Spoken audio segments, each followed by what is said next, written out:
जो एरिनपुरा की छावनी है, जो कि एरिनपुरा वर्तमान पाली में है और उस समय जोधपुर रियासत में आता था।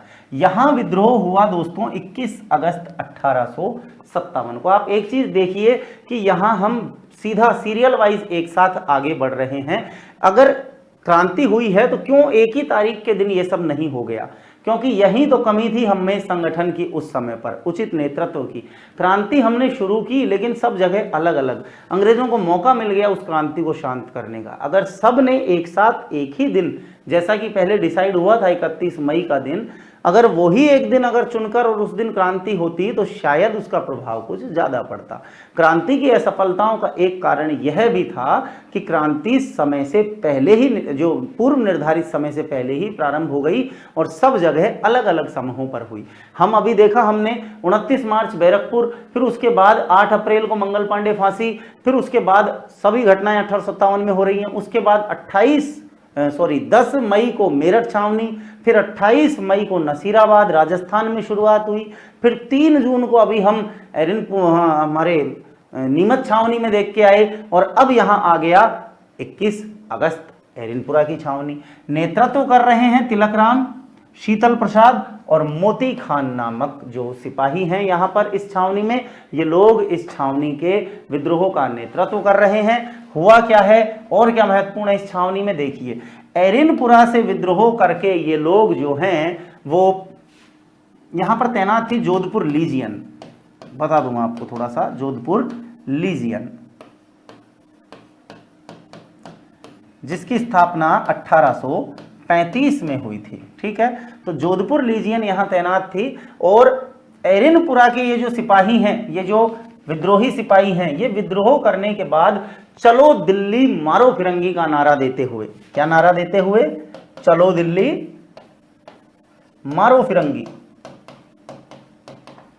अगर राजस्थान में पूछें ये नारा किस छावनी ने दिया है तो याद रखें राजस्थान में ये नारा एरिनपुरा छावनी के सिपाहियों ने दिया है, आसोप के ठाकुर शिवनाथ सिंह के नेतृत्व में। ठीक है, चलो दिल्ली मारो फिरंगी कहते हुए लोग आगे बढ़ रहे हैं। अब आगे बढ़ते हुए इनकी मुलाकात खैरवा नामक स्थान पर, कौन सी जगह? खैरवा। कहां पड़ती है ये? पाली में।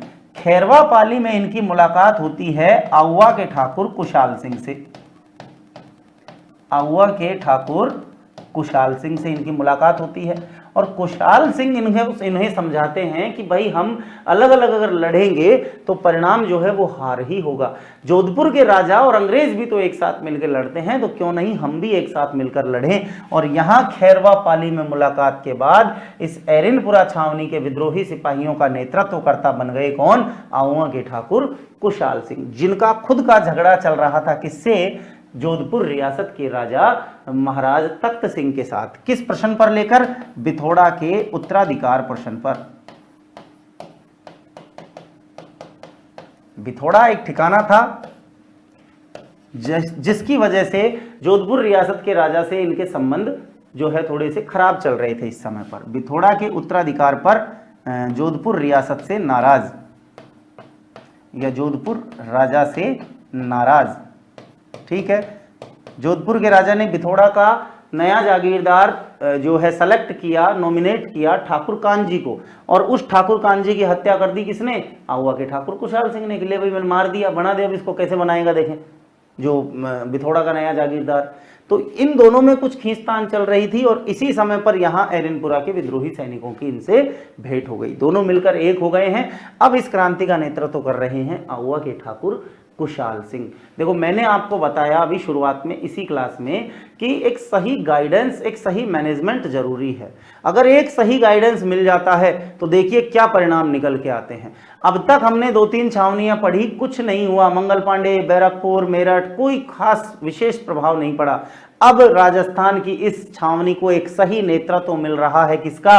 आउवा के ठाकुर कुशाल सिंह का। और इस सही नेतृत्व का परिणाम ये हुआ दोस्तों कि अंग्रेज सेना के दांत खट्टे हो गए, 3 युद्ध लड़ने पड़े, तब जाके एरिनपुरा छावनी का विद्रोह शांत हुआ, जिनमें से 2 युद्धों में अंग्रेजों को मात खानी पड़ी और एक युद्ध में तो अंग्रेज पॉलिटिकल एजेंट, जोधपुर के पॉलिटिकल एजेंट को अपनी जान गंवानी पड़ी, गर्दन काटकर आउवा के किले के बाहर टांग दी गई थी। ठीक है, देखते हैं क्या हुआ।